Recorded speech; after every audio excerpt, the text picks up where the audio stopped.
Hey guys, I'm Tyler Mahoney. And I'm Jeff Falkenberry. We're back for another edition of the Endless Season Outdoors Podcast. We are back for part 2 with the Truman Lake Fisheries Biologist, Chris Brook, and we're going to be talking, first of all, we got some more questions that came in that we're going to answer here right off the bat, and then we're going to do a deep dive into the walleye, the hybrids, and the spoonbill. If you missed the first episode, it's available at TrumanLakeFishingIntel.com. It's on Facebook at the Endless Season Guide Service Facebook page. The full hour-long video is there. You can go watch it where we talked about largemouth bass, crappie, catfish, really in depth. And we're going to touch on that a little bit here with some of these questions in the beginning. And if you have any other questions after this, definitely comment. Let us know, write in, and we'll just continue to try to keep an ongoing conversation. But with that, Chris, it's good to have you back. It's good to be back. Yeah. It's been a good month. Done a lot of fishing this month. Yeah. And a lot of good fishing. Well, and we just did a couple hours of some okay fishing at Mahoney HQ here in Clinton. Kind of the heat of the day, so wasn't expecting a whole lot, but we caught 20-25 bass, and it was a good July 4th weekend. Hope everyone was safe out there. But let's dive in to what we're here to talk about today. So, as I mentioned, we talked about catfish, bass, and crappie in the first episode. And so that prompted some questions, some follow-up questions about some of those things. And several of the questions had to do with the slot limit on catfish in general. Just kind of commenting on why the slot limit, what's the plans for it, what are your just quick general thoughts, other than you can go back and watch the first video to get a lot more details. But Chris, some of those follow-up questions, what are your thoughts? Real quickly, I guess the slot limit's going to be in place for at least a little while. I mean, even if we decided it wasn't working, it's not going to, it's going to be, at a very minimum, it would be 5 years, and I'm not even necessarily saying we're going that direction. Right. But it's going to be a while before anything even has the potential to change, really. But one of the things I get questioned a lot is, having to release fish in the slot. In theory, if the slot limit is working to produce bigger fish, it's protecting those fish when they're in the slot. And it's meaning that people have released fish that were in the slot, and a lot of those 30-inch fish and some of the exploitation numbers, which is the harvest data I've seen in the past, is, if you're catching a lot of fish in the slot, a lot of those fish were already caught and released by somebody. And you may not have had the opportunity to catch them if we didn't have the slot in place. So if you go out and catch 10 fish, you might have only caught 2 fish if it wasn't for the slot, because we've been protecting those fish. So that's one thing to think about when you're releasing those fish, is especially when you get up 30 to 35 inches, a lot of those fish have already been caught and released by somebody else. Now, are those fish, they're responsible for a lot of the spawning as well, correct? So when we put the slot limit in place, we don't have a lot of spawning considerations. We have enough reproduction, and I guess if anything, hopefully they don't reproduce too much, because we've already got a lot of small fish. But slot limits can be put in place for reproduction, but that was not the purpose of the slot limit. So that brings up one of the other follow-up questions that some folks might feel like the blue catfish are impacting the flatheads. There was a question about, is there anything being done for flathead catfish on Truman? Is there anything that can be done to help protect those more on Truman? So we are in the middle of a flathead project right now, evaluating the population.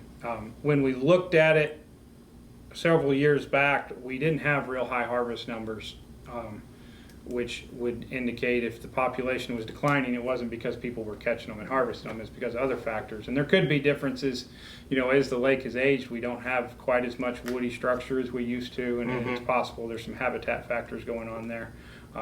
I don't have any data to support one way or another whether the population is declining or not. I do know that the guys that have been out on the flathead project are seeing some really nice flatheads. And if fishing pressure was too high, if we were harvesting too many fish, we wouldn't be seeing a lot of 50, 60 pound fish. And we are seeing at least a few of those. So there's some big ones out there, but I'm not going to say there's as many as there used to be. Right. I don't have any scientific data to back it up, but I'll 100% guarantee there's not any of these like there used to be. Yeah. I mean, just growing up here and growing up on the lake and fishing for them for over 30 years. Yeah. And I guess the data we have doesn't necessarily indicate that that's a harvest issue. Yeah. I just watched it all. I think we talked about that. Just kind of transpire from, fishing and catching all flatheads and a few channels, maybe a blue, to 4 or 5 blues and a couple of flatheads in a channel to all blues, Right. and then maybe a flathead once in a while. And now it's just, it's kind of a rarity. And I think, like you said, on this study where you're seeing some of those bigger fish, and I don't know what they're seeing like small fish ways, but I can tell you the fish that we've been catching the last 2 weeks, the blue cats on the lake, are full of channel cat about 6 inches long and crappie, until this shad fry now is starting to get up big enough that they'll start gorging on those. But with the large shad kill that we had, they was eating crappie. They were eating crappie, they were eating catfish, they were eating each other. Yeah. And I think, I don't know about the flatheads, guys always use bullheads. I mean, even when I was a kid, they used bullheads for flathead bait. And, I don't know if these flatheads or the blue cats get the small flatheads, or, if the big ones, obviously, you're still seeing. Yeah. But I think it can be a factor for sure. Yeah. For sure. And one thing, I guess, to add on with the slot is, from the fish that I've aged, it takes 10 to 15 years to get a fish to 26 inches, and it takes 15 to 20 years for them to get to 34 inches, kind of on average. So it'll take about 8 years for those fish to grow from 26 to 34 inches. So that's one thing, it takes some time. And then just throw it out there, one of the fastest growing fish I've aged was 19 years old and 51 inches long. And the slowest one I've aged was 21 years old and 29 and a half inches long. Do you think that's a genetic thing?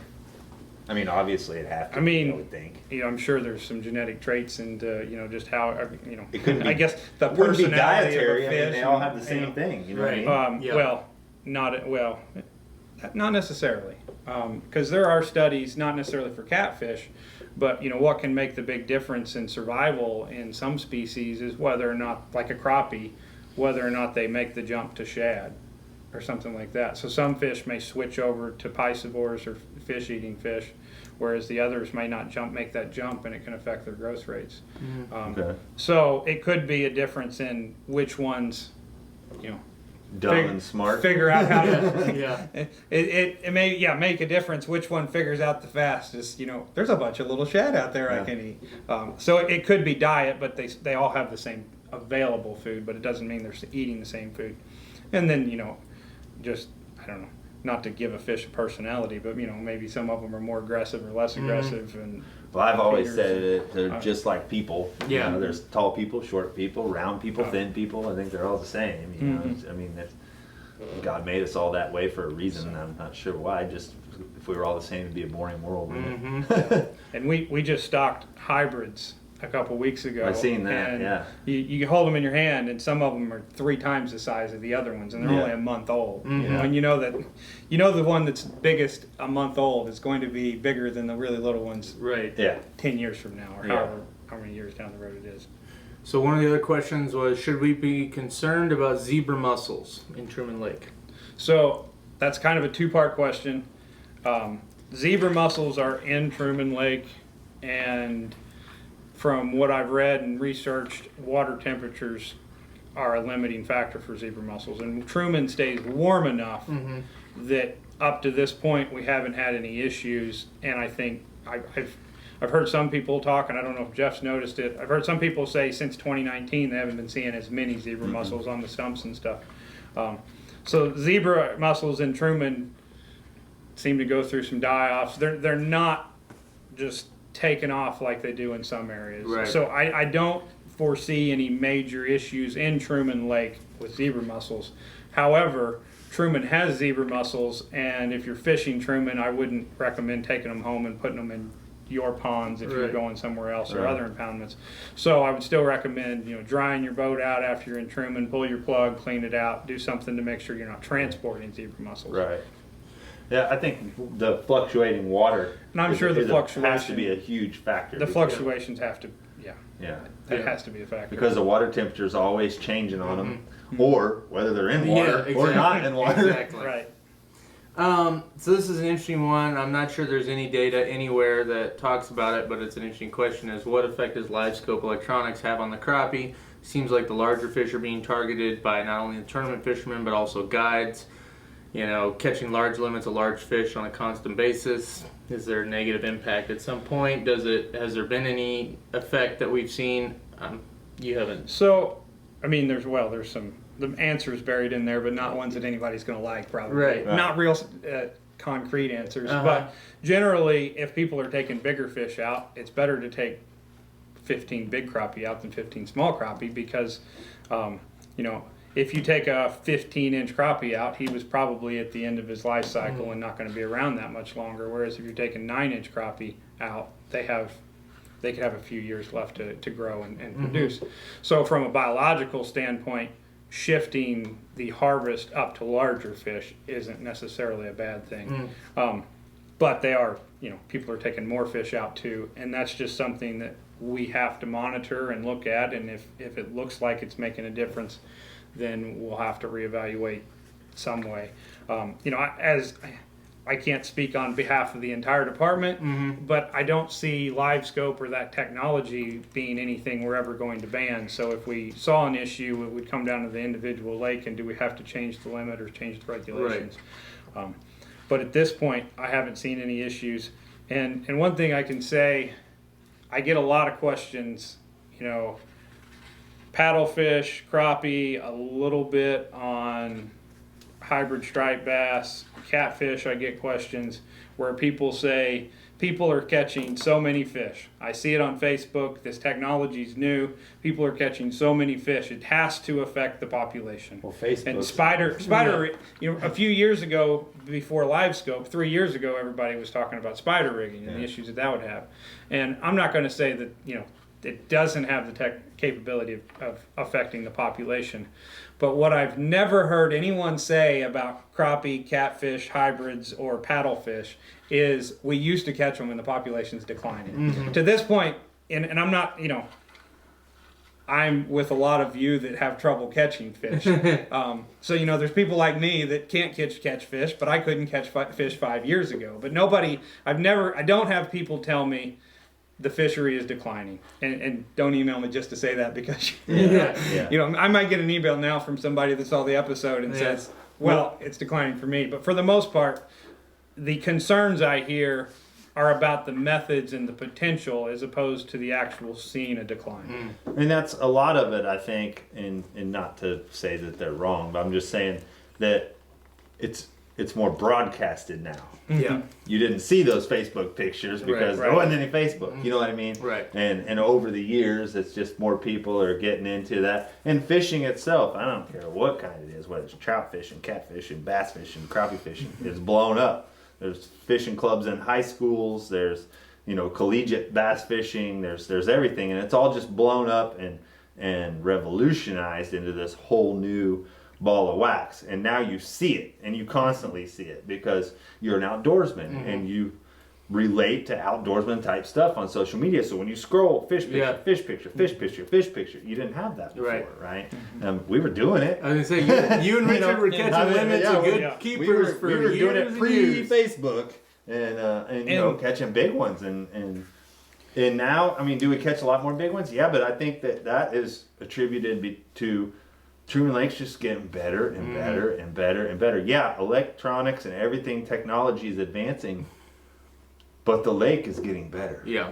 Crappie standpoint wise. The lake is, and it's, but on the age thing, keeping an older crappie, that's different on a fish that's like 4 or 5 years because like the slot limit on a catfish, we're trying to return those fish that are older fish. Well, older's relative, but it could be exactly. That's what I'm saying. And that's kind of once, and it gets into a tricky where do you draw the line where it helps and it doesn't help. But once those fish get up to 40 inches or something, and we're letting you keep a few, that's when they don't have as much time left. But the slot limit's to help trophy potential, and that's what it comes down to. And it's to see bigger fish, and that's what the goal of it is. On the flip side of what you were talking about, everybody posting on Facebook, I think there's still a few guys out there that go out and catch their limit every day and they don't post it on Facebook, Absolutely and you're not. still not seeing how many fish Yeah. they're pulling out of the lake. Yeah, absolutely. Most But of the guys are now, but I know of a few guys that are guiding that Yeah. you don't ever see their stuff on Facebook. But Yeah. if you go down to the marina, they're there every day. Yeah. Yeah. So a couple more questions, and then we'll get into some of the hybrid and the walleye and the spoonbill. Seems like as the years go by, more and more black crappie than white crappie are showing up. Is this true? As far as my observations go, are there hybrid black and white crappie in Truman, or is there such a thing? In the very first episode, we did cover that there are hybrid crappie, and they can have a pretty substantial growth rate, but their reproduction rate is not necessarily as successful. And I looked into that a little more, and yes, hybrid crappies go really well. They are not as successful at reproducing, so they kind of disappear from the population. They can back cross, which means a hybrid can reproduce with either a black or a white, and then you have a quarter of one and 3/4 of the other. They can do that, but they don't reproduce at the same rates as the other fish, which is why you don't see a lot of. It's why you don't see a continuum. Yeah, yeah. But that's why them hybrids are always big old crappie. Yeah. You go to any tournament or any of my guide trips, when we catch a big old 250, 270, it's a hybrid. Yeah. 90% of the time. You'll catch big blackfish or big whitefish, of course, but most of the time it's a hybrid. Because they don't only live, 4 to 6 years, roughly, in Truman? Well, most of them are 4 to 6 years. And, if a fish can... A lot of I've seen a few about 15 inches that are like 7 years old. There's not a lot of fish over 7. But I've also explained to a lot of clients that, that ask about the electronics and everything being hard on a crappie's worst enemy is himself, essentially. Because that male goes up and, builds a nest, whatever. Female comes in, spawns. It's 30 some hours, I don't remember. It's not very long. Those eggs become fry while he's guarding. Well, they turn to fry. Well, he eats whatever else. They don't discriminate. They're not like, oh, these are my babies. They just something swimming by and they eat it. Right. Mom has come up there and she's dropped those eggs and those things have turned to fry. Well, she's staged out here, stressed out from the spawn, ready to eat. So all these little fry come swimming out. Oh, look at there. Right. So they're their own worst enemy. They eat a lot of crappie. Yeah. Unbeknownst to folks. Right. On the question of... More black crappie showing up versus white. So, it's a little bit of a trick question, because when I look at my trap net data, especially at our long-term sites where we've been trapping, I have data back to the 90s, and we've trapped longer than that. It's all just on paper and hard to look at. But the rates of black crappie have slowly declined over the years, and we've gradually got more and more white crappie. But 2019 kind of flipped that, and we got a lot more black crappies in the system in 2019. And I think that was because there's a couple factors. Despite how high the water was, it was actually really clear. Yeah. I was bow fishing in deep water above 13 because it was clear enough to do it, which never happens. And the other thing is black crappie thrive on aquatic vegetation. So when we put it up in the trees, the water was in the trees and there's plants and everything else. Willows, I believe that helped the black crappie because they eat more macroinvertebrates and things like that. So the black crappie made a big jump in numbers in 2019. We saw a lot more show up in our numbers, in our nets from the last 2 years. We've seen that as well, and especially on certain arms. The Tebow arm is loaded with black crappie. Loaded with black crappie. And a lot of them are 5 inches long. But last fall they were 5.4 or 5.5 inches long is where the peak was. You can pull up and shine those trees on them channel swings sometimes, and it just looks like a big ball of shad hung up in a treetop, and it's not shad. Yeah. Last question, and then we'll get into the other stuff. There's a question that came in about, does the MDC have any control over the water level during the spawn, specifically related to bass?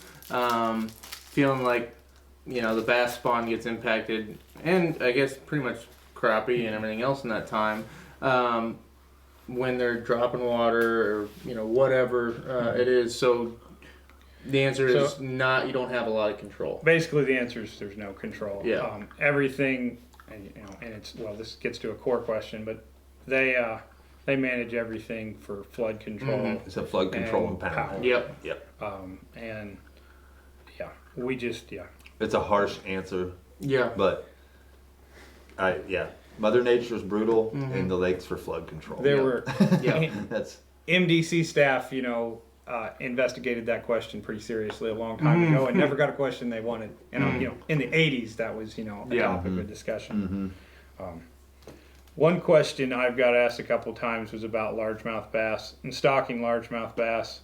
When I looked into that, there is a very checkered history of how successful you can be stocking largemouth bass, and the larger the impoundment, the less successful you are.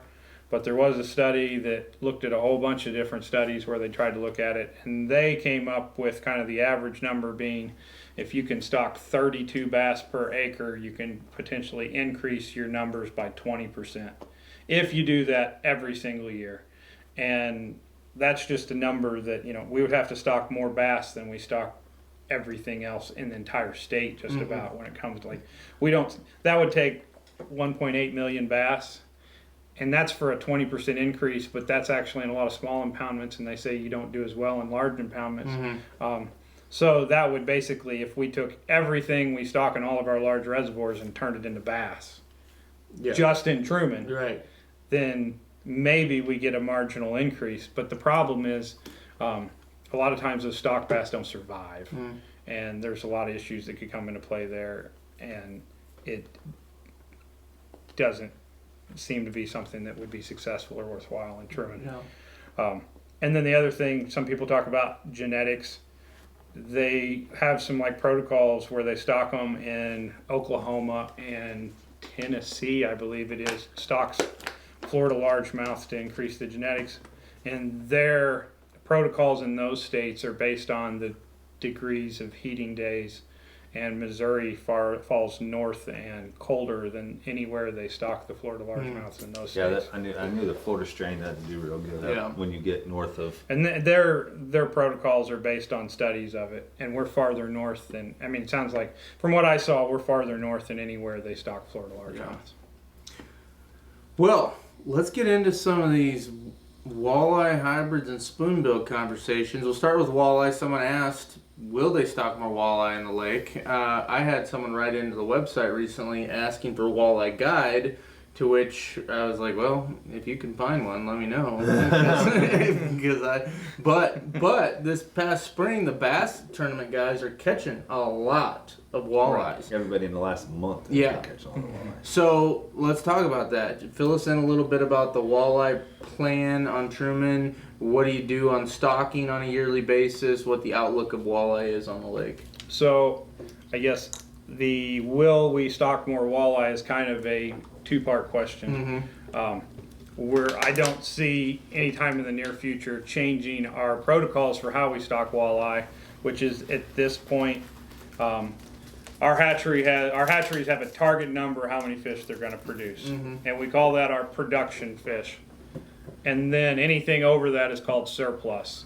And under our plan, walleye, and I don't remember whether it's odd or even, but every other year walleye are kind of at the tail end of the production, where their target is to produce enough fish to include Truman. And then every other year we're on the front end of the surplus list, which is to say if there's any extra fish after they're done in the hatchery, then we get fish. And that number, what we try to stock is 150,000. And like I said, every other year it's surplus, every other year it's production. And I don't see that 150,000 number changing. However, we're always trying to improve what we do. And if we can produce more walleye in the hatcheries, then that will more consistently get that 150,000. And at least for the last couple years, we've done fairly well. But it just comes down to hatchery production. And on the good years, we're going to get fish, and on the bad years, it's going to be questionable whether we get fish.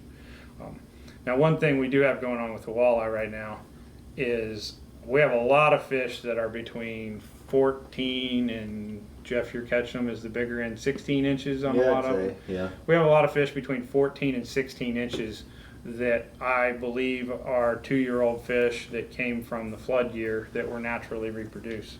And that kind of goes back to, you're talking about how many fish people are catching more walleye than they probably ever caught in Truman. Well, yeah, I mean, a long time ago least- when the lake was early, it was good. It was good, in the Because it 80s. just came out of a river. Probably, the best walleye numbers that we've seen since the 80s anyway. And that just goes and show you how much you can gain from some natural reproduction. And, what we stock can't compete with the amount of fish that can be produced if everything lines up and the spawn goes well. Yep. And, one thing in general about our stocked fish is if you look at what we stock, in Truman anyway, we stock paddlefish, hybrids, and walleye. And paddlefish and hybrids, even though we stock so many per the lake, they all end up getting necked down into a certain spot. Yeah. There's a certain stretch of river, and when the paddlefish make their run, that's where the paddlefish are. Yep. We may have a 55,000 acre reservoir, but the paddlefish snagging happens in a fraction. 30 acres of it. Yeah, I'd go a little higher than 30 acres, but I know what you mean. Yeah. a fraction of that. And to some extent, it's kind of the same way for hybrids because of the way they school and the way they end up in certain areas. Most of the hybrid fishing, most of the hybrid fishing happens on 5 humps, or something like that. I'd have to, count them up, but there's not very many of them. So, these fish that we're stocking, even though, what we're stocking, in some ways we don't have to stock the entire lake because they naturally kind of neck themselves down a little bit. Whereas something like walleye end up all over the place. But what's different about walleye is there is some natural reproduction, and it's more of a supplemental thing, and supplementing what's out there. And, we can't realistically expect to have a great walleye fishery because we don't stock enough for it, because it would be an outrageous number of fish we'd have to stock every year to do it. Yeah. And it's just kind of a bonus fish in a lot of ways. And there's that's not to say there aren't a couple guys out there that are walleye fishing, because there are, and there's some guys that can figure it out, but you got to know what you're doing. I think there were some guys catching limits last week. Yeah. But 150,000, and this might be kind of putting you on the spot, but like, say a walleye, when they milk a walleye, how many, or say that we get the eggs out of one, how many does a one normally carry, roughly? I don't know the answer to that question, but I know that for the state, we're looking to produce 1.5 million fish. It bounces around. I think it's depending on the year, but somewhere around 1.4, 1.5 million fish. And I think when we collect them, we're normally collecting about 200 fish to get to that number. Okay. Wow. So that's pretty substantial. Yeah. So. But I always wondered, even like crappie, I didn't know how many eggs total. Is it And 100,000? Is it 20,000? And I guess I get another thing in there with your question is that's what we're getting 1.5 million fish out of there, but that's after you take the eggs out and some of the eggs don't hatch, and then you put them in the raceways for a while, and some of those fish die. And then another big factor, they put them out in the ponds outside, and I'm not sure, probably for a month and a half or 2 months. I'm not sure exactly how long, but they put them outside, and they may not return but 50% of their fish after they stick them outside. Stupid herons. So you're starting with, I don't know, they're probably starting with 5 million or something like that. That's a guess, but they're starting with a lot more than 1.5 million. How big are they by the time they get stocked in Truman? Really small. Still. Between 1 inch and 2 inches. That's Wow. actually what our number is. So that's, and they look even, 1 inch or 2 inches look smaller when you see the fish in your hand. Little translucent guy. You can see Yeah. his guts. Uh-huh. That's freaking, that's really cool. So. And I can send you some pictures if you want to send them out or something. Yeah, that'd be awesome. What is the purpose of the hybrids? Besides having fun catching them, I think curious. that is the purpose. Okay, that's a cool purpose. They're fun to catch. Especially what I've read when we started stocking back in the '80s, it was to provide a sport fish that people like to catch. Awesome. So yeah, they're fun to catch. I'm trying to think. I swear I had another question on the walleye, but since we're on hybrids, something kind of interesting that you and I were talking about, because there's a couple questions that have come in about stripers. And why can't we stock stripers in Truman? And at the time I said, well, I'll find out. I don't know that they've ever been in Truman, but that's not true. That there was an attempt to put stripers in Truman. So stripers were stocked in Truman in 77 to 81, I think. If you really want to know, I can pull my computer out and get the numbers. But I think the last year was 1981. I know that we stocked them a few years after the dam was closed, and I think we stocked them a couple years before. And from what I've read, they never showed up in the creel, which is to say they never saw people catching them. Mm-hmm. And that, biologically actually makes a lot of sense knowing what we know now, because Truman's too warm of a lake to really hold them, and then they're also like notoriously bad for running through the dam and going downstream. So the combination, mainly the water temperature is too warm, but in addition to that, you have issues with them going through the dams and not being able to hold them in the lake. Yeah. So we have hybrid striped bass or wipers, and it's popular. Like you said, there's several areas that are particularly popular. Right around the dam is pretty much most of the summertime. You can go find them. What's kind of the protocol on the hybrids for Truman? What's that project? So as far as stocking goes, the protocols for the hybrids is almost the same as the walleye. Okay. We stock 166,000 a year, which is 3 per acre. And that's what we stock. That's a target number, which is what we shoot for, but in the end really doesn't mean a whole lot, because I think 2 years ago we stocked 600,000 600,000 hybrids, because that's what the hatchery produced.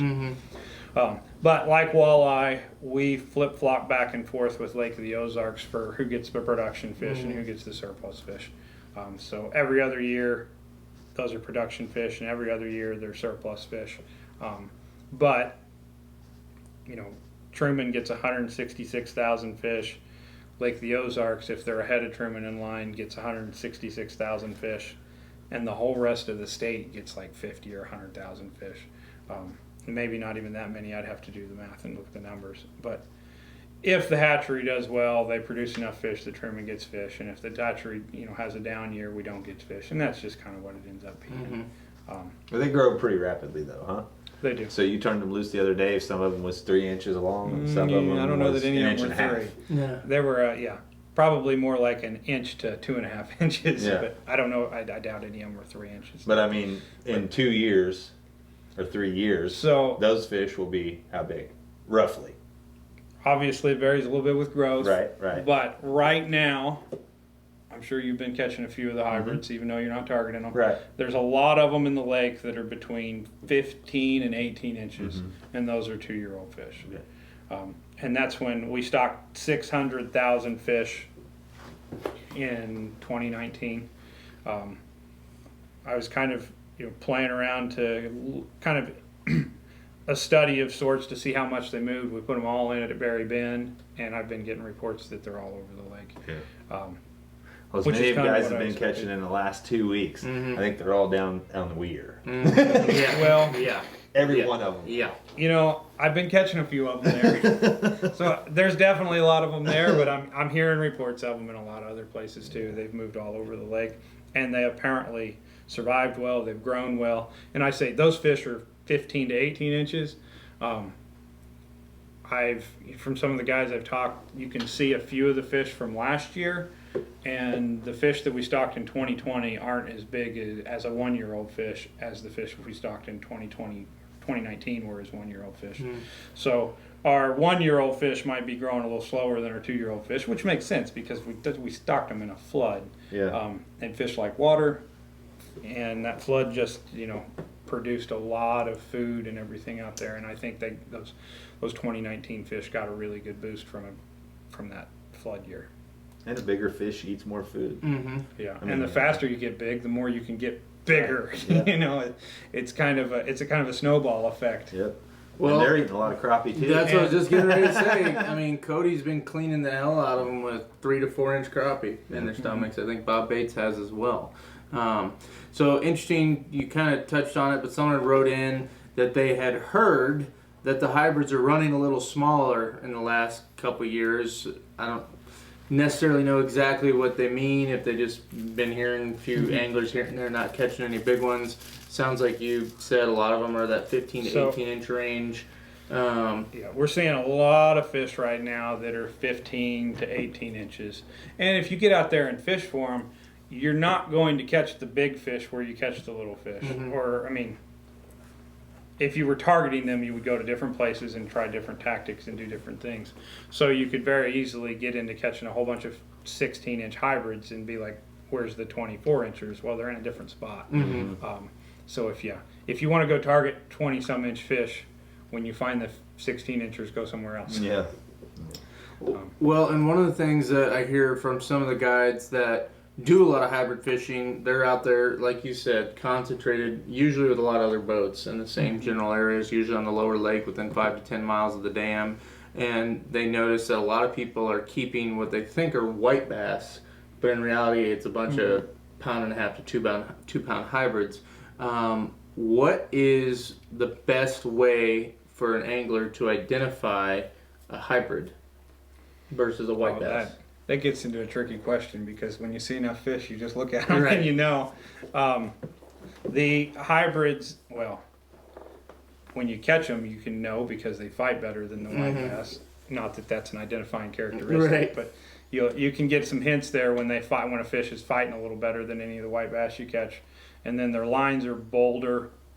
And then one of the technical ways is if you look in their mouth, they have a tooth patch that is in a V shape as opposed to more of a blob. But mainly, when I look at them, I'm looking at how bold those lines are. Yeah. And that'd be something maybe I should get some pictures together and just, That's one thing I've noticed when I've caught them. A lot of the white bass, they have one black line that goes all the way into the tail and stops at the tail, whereas those hybrids will have 2 or 3 solid black lines that go Very predominant. That go all the way into the tail. They don't stop short. They go all the way into the tail. Yeah, all those lines are going to be more bolder and more noticeable. Yeah. Yeah. Like he said, when you look at them enough, when somebody pulls one in, even a 15-inch, Right. I look at it, they're a little sleeker looking fish almost. A hybrid. They're I wouldn't say thinner. I'm talking top to bottom. Yeah. But just a sleeker looking, thinner looking fish than a white bass. A 15-inch white bass is deeper bodied than a 15-inch hybrid. Now, you get to hybrids that are up a little bigger, then that changes a little bit. Yeah. But, because there was times in, they're 2000, I think back, what's this, 21, so 10, 2007, 8, 9, we had some big water years back then, but we had some years where we was catching 10 to 13 pounders, just mashing them. Yeah. And mashing. As far as the max, the high end of the hybrids, I've aged a lot of hybrids, and I've aged one fish that was 16, and I think I've had a few 14s, maybe 3 14-year-old fish. We've got a lot of fish that are in what would be the 10 or 11-year-old class now. That I haven't aged this year's fish yet, but last year I was seeing a lot of 9 or 10-year-old fish, and what that tells me is, they're living. They're living long enough to be big. So then it's the matter of we're not over harvesting them. So if they're not growing out, if they're not maxing out as big, then it's a growth thing. Yeah. Growth issue, you can't. Growth issue would be hard. Well, for the most part, it would be hard to address a growth issue. It would be possible that, and it's something that maybe in the long term I'll look at some. It's possible if we stocked less fish, there'd be less competition and they grow better. But I think most people would rather catch more fish and not have quite as many on the high end. Well, and they're kind of like other things too, where there's a window, right, when it gets good. And people are going to chase them in that window. And then come August or September, they're probably not going to chase them much. Right. In October, when the water temperature starts cooling, get on wind-blown points and rocky banks, they're going to start throwing rooster tails up there and catching them again.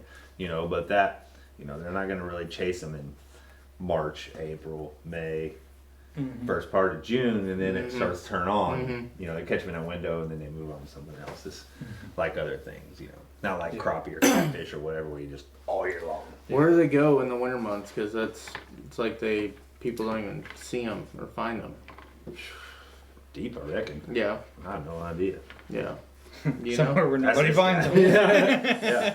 It's like where the blue cats spawn, underground. Right. You know, they dig tunnels and they go down toward the center of the earth somewhere, and you never see them again until they're done. And then they come out with sores and stuff, broke fins and stuff. Yeah.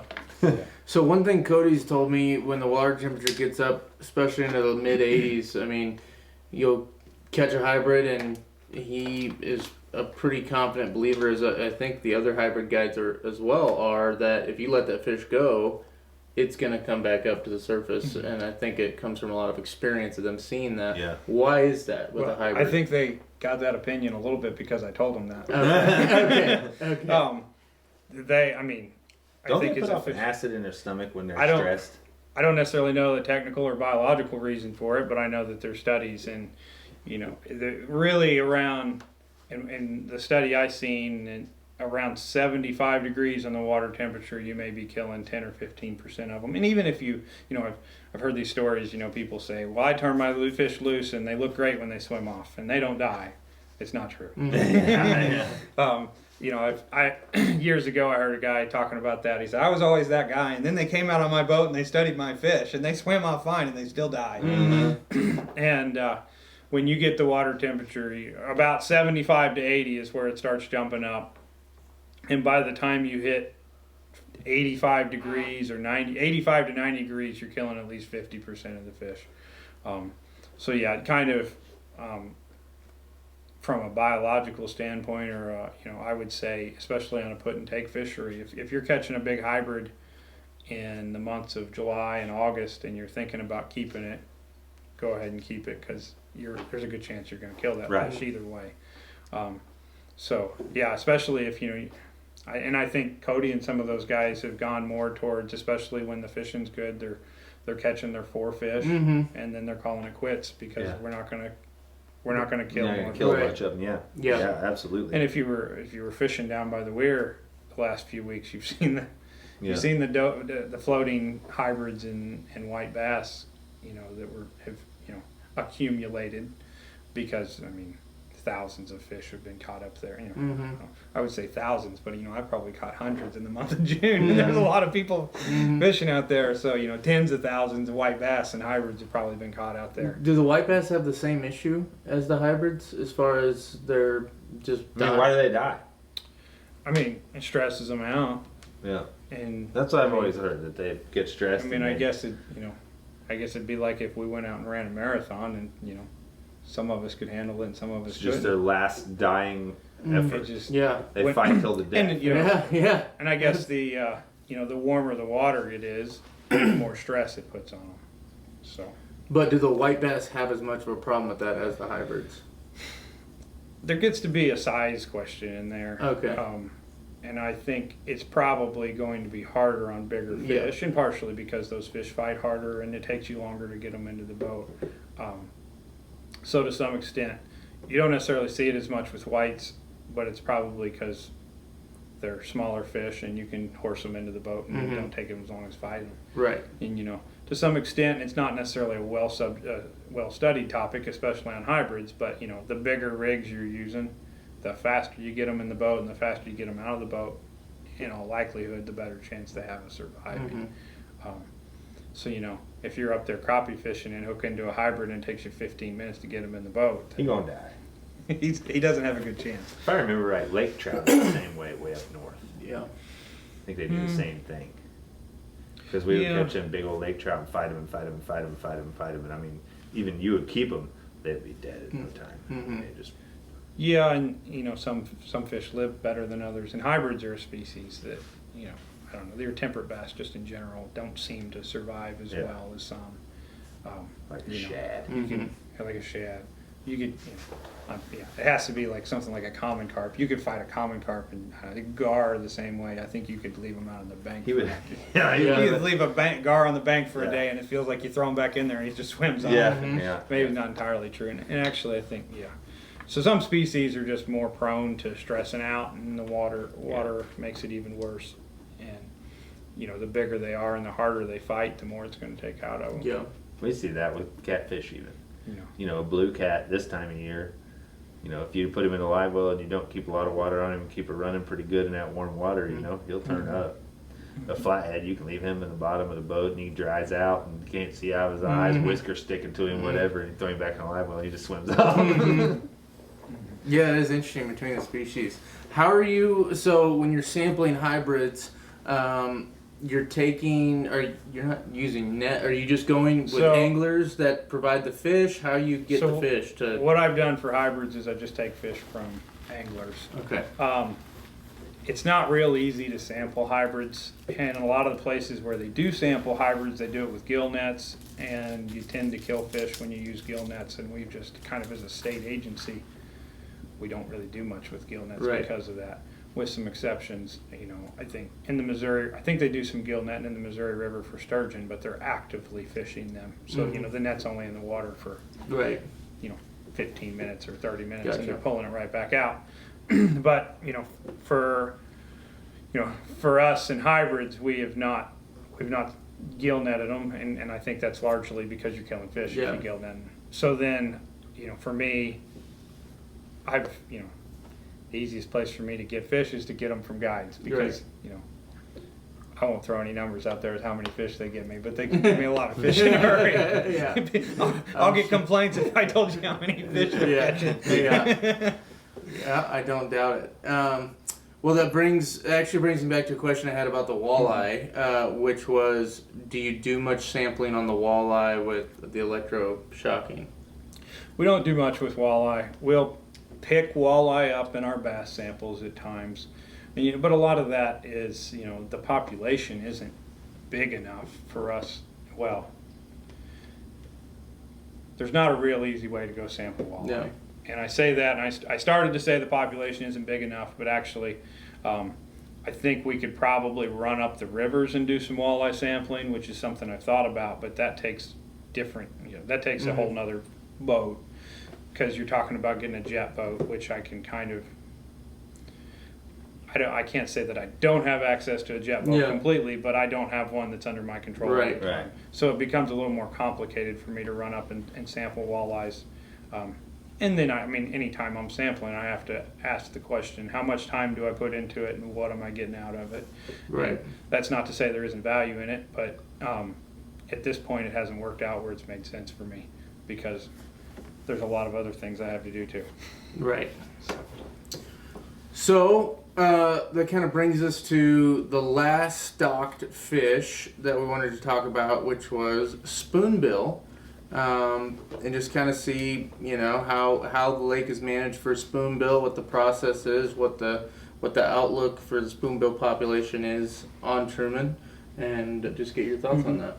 So I'll start with saying that the paddlefish or spoonbill are managed a little differently than everything else in the lake. Paddlefish are managed more at the statewide level, so I'm involved with the management of paddlefish in Truman, but everything else is more directly under me, and paddlefish is kind of separated out to a different category. Where we've been doing a long study, we just did a 5-year study that included other reservoirs and rivers, and then the stocking is all kind of determined at a statewide level, which is kind of true for the other fish too. But I guess that's to preface it all by, I'm not as involved with it, so I'm a little more hesitant to go into the details, because I'm not the end all. That's not I'm not ever the end all. There's always people ahead of me or above me, but I'm less involved with it, so I can talk about it, but I'm a little more hesitant to go into some of the details and the things I think, because I don't always agree with everyone. Right. But that being said, we stock paddlefish. Our target is 15,000 fish to stock every year. Paddlefish are production fish every year, so we're trying to get fish every year. And then every third year we do what we call a pulse stocking, where we try to stock 30,000, so an additional 15,000 every third year. And just like the other fish, if the hatchery really produces, then we get more fish. If they don't produce, we get less fish. But that's our target's 15,000 a year. And we stocked fish. Actually, we just got done stocking all 3 species of fish this year. I guess we didn't talk about how this year went. And I think we ended up with somewhere, I think it was No, it was not quite 100,000. I think it was 99,988 was their official number, Wow. which is an estimate. So, you know, there's a 50-50 chance we got 100,000 fish Yeah. just about, because they'll weigh them out at the hatchery, and then, you know, count a certain amount at a certain weight, and then weigh everything, and then use that to determine kind of an estimate of how many fish we got. And I haven't been there for the process, so I know that's how they do it, but Right. I really haven't seen it or exactly what it looks like. But so yeah, that's how that works. And yeah, so paddlefish, we got a bunch of fish this year. Yeah. Actually, we've had 6 years in a row with pretty good stockings, which those fish should start showing up in the fishery in your catch. So they should be making to 34 inches here pretty quick. And that's when I'm talking about the last 6 years. We've got 6 years in a row, and that what's been stocked 6 years ago now, should be getting up close to 34 inches, or at least some of those fish. So, yeah, and there's a lot going on with paddlefish. In some ways, I think we've got a lot of information, a lot of interesting stuff going on with that study, but there's also a lot of details that are hard to quite pin down exactly, what the numbers are. We know there's some natural recruitment in the fishery, but to pin down exactly what that number is a little bit difficult. Yeah. And then we've been looking at exploitation, and we know that there's quite a few fish coming out of the fishery, but actually when I look at the numbers, I don't really have any concerns for the paddlefish or the numbers of fish coming out of the fishery. And I guess, and to some extent, especially on Truman, although we get a little bit into, and it's easy for me to think of paddlefish above the dam and below the dam, where technically, I guess we're just talking about Truman, Right. and technically what's below the dam's somebody else's, Right. the management biologist down there. But yeah, when I look at the numbers, I think we've seen exploitation as high as 10%, which means in snagging season we're catching 10% of the fish. But when I run what's going into the fishery and everything else, I think we could go quite a bit higher than that before we would crash the population. But it's also hard to, anytime you model a population, it's kind of a guess. Yeah. And you just do the best you can to get the numbers you hope are as close as possible, and go from there. But So where do folks go to target them on Truman? starting somewhere up around Tally Bend and going upstream with the year. Yeah. So yeah, start the season lower in the lake, but still, relative. Yeah. For everything else, it would be high in the lake, but for paddlefish, Tally Bend, maybe a little below Tally Bend. And that's mostly because the Osage River up there is just so much bigger, a lot more water moving, usually in the springtime, whatever, because there's a ton of spoonbill in all the other arms. And we're seeing that with the new technology, obviously. When I'm crappie fishing with the active target, I'm like, ugh, big spoonbill. 5 feet, big spoonbill. 5 feet, big spoonbill. You know what I mean? It's like, holy smokes, and things are everywhere. Yeah. And then jumping. I mean, That was whatever dumb reason why they do it, I have no idea. Maybe you do. You might be a good question for you, but there's some interesting things with paddlefish. I don't know that. I don't have the answers. I don't know why they jump.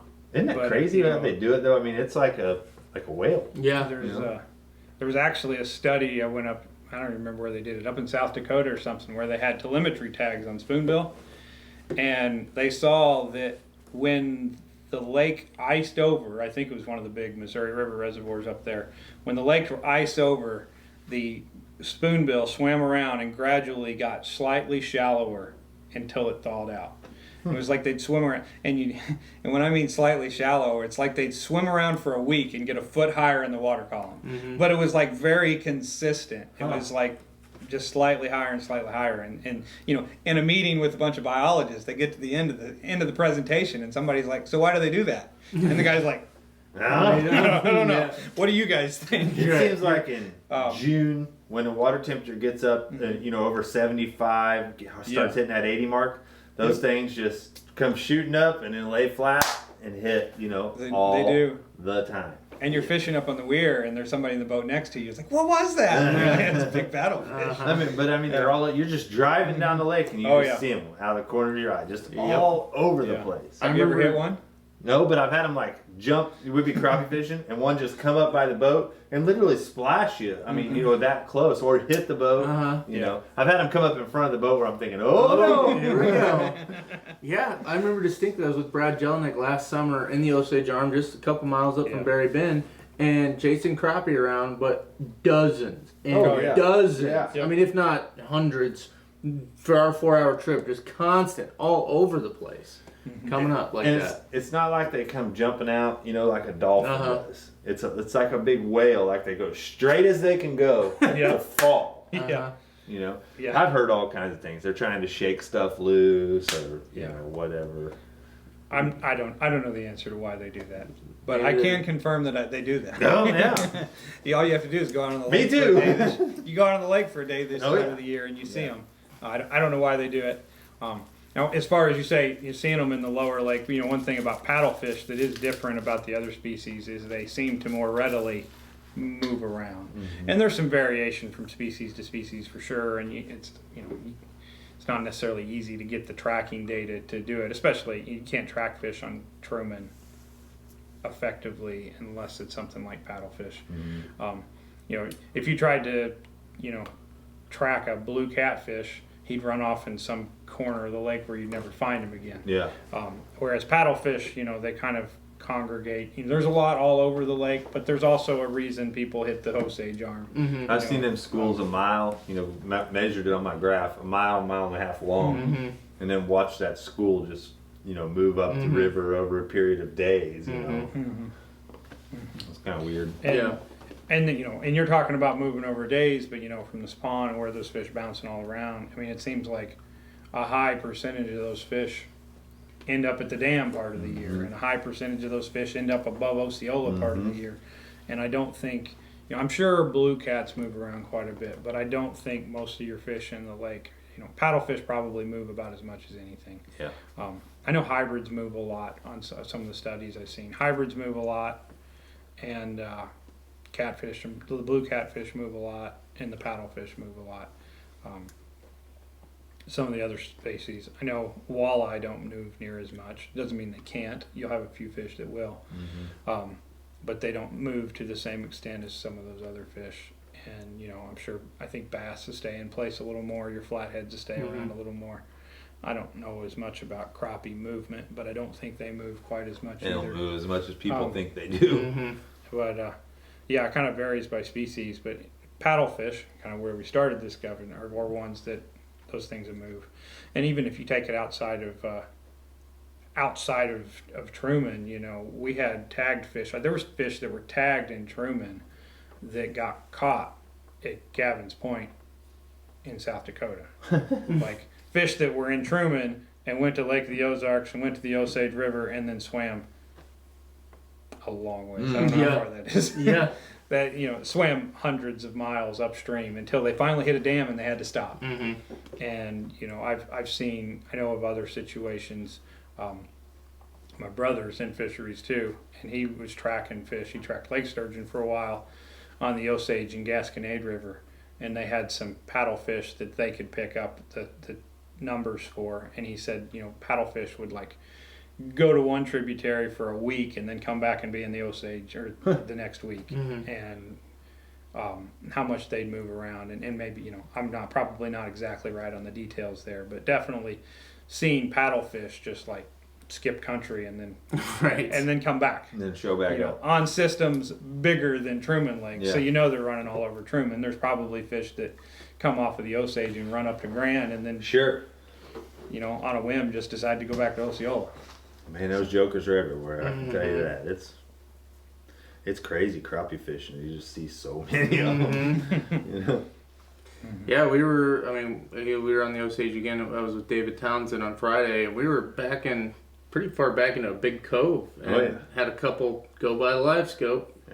And plain as day on the live scope. There's no denying what it is when you see them. So, well, we covered everything. I'm sure there's going to be more questions that come up with this stuff, and we're going to be staying in touch with Chris here on out. I did see, and this is probably a one-off video that Chris or even the guides but someone said I'd like them to discuss the differences in the various arms, the water type, the common structures versus the other arms, and then the predominant species in each. So catfish on the Grand or crappie on the T. That's a pretty. That's a whole show. I was gonna say that is a whole show. I could break that down like a jigsaw puzzle and put it all back together. So that one's probably got multiple answers depending on who you talk to as well. Yeah. So that is one we'll get to at a different time. And I think real briefly, I guess, well, for one thing, if I had to guess, I probably spend 100 days a year on the lake, which is a lot for a lot of people, but Jeff probably spends 300 days a year on the lake. 281 or 283 last year. Wow. I wasn't very far off. And it froze up on you. Yeah. But anyway, I spend a lot of time on the lake, but I also look at the lake and my 100 days are different than your 300 days because of how we look at the lake and what we're doing when we're out there. So some of those questions, some part of that question is stuff I can answer, and part of it, you as a fisherman have a lot better idea about some. That's what I like about this format and talking to you and other guides. Is there's things that you answer by running a bunch of trap nets, and there's information that the best way for me to get that information is to talk to you. And that question has some of both in it, but very quickly the palmy is more of it comes out of the Ozarks. It comes out of the palm to tear. It's a kind of an Ozark system, so that affects the clarity and what everything's like up there as far as it still gets all the muddy water and mixes in and everything, but it's more like an Ozark reservoir than anywhere else on the lake. And shorter growing seasons. Clear water arms are going to have shorter growing seasons because the water's not going to stay warm as longer. So, when people start looking for big crappie, there's big crappie there. But, when you start getting close to your rivers and stuff where the water stays dirty longer, you're going to have longer growing seasons, more nutrient soils, stuff like that. So. And then if you go up Tebow, the Corps does water quality stuff, and the Tebow, the water quality, there's not as many nutrients up there. It's a little bit clearer, I think, in general on the big Tebow, and it's it's a smaller tributary. And then if the Grand is obviously bigger than those tributaries, but it's not near the size of the Osage tributary.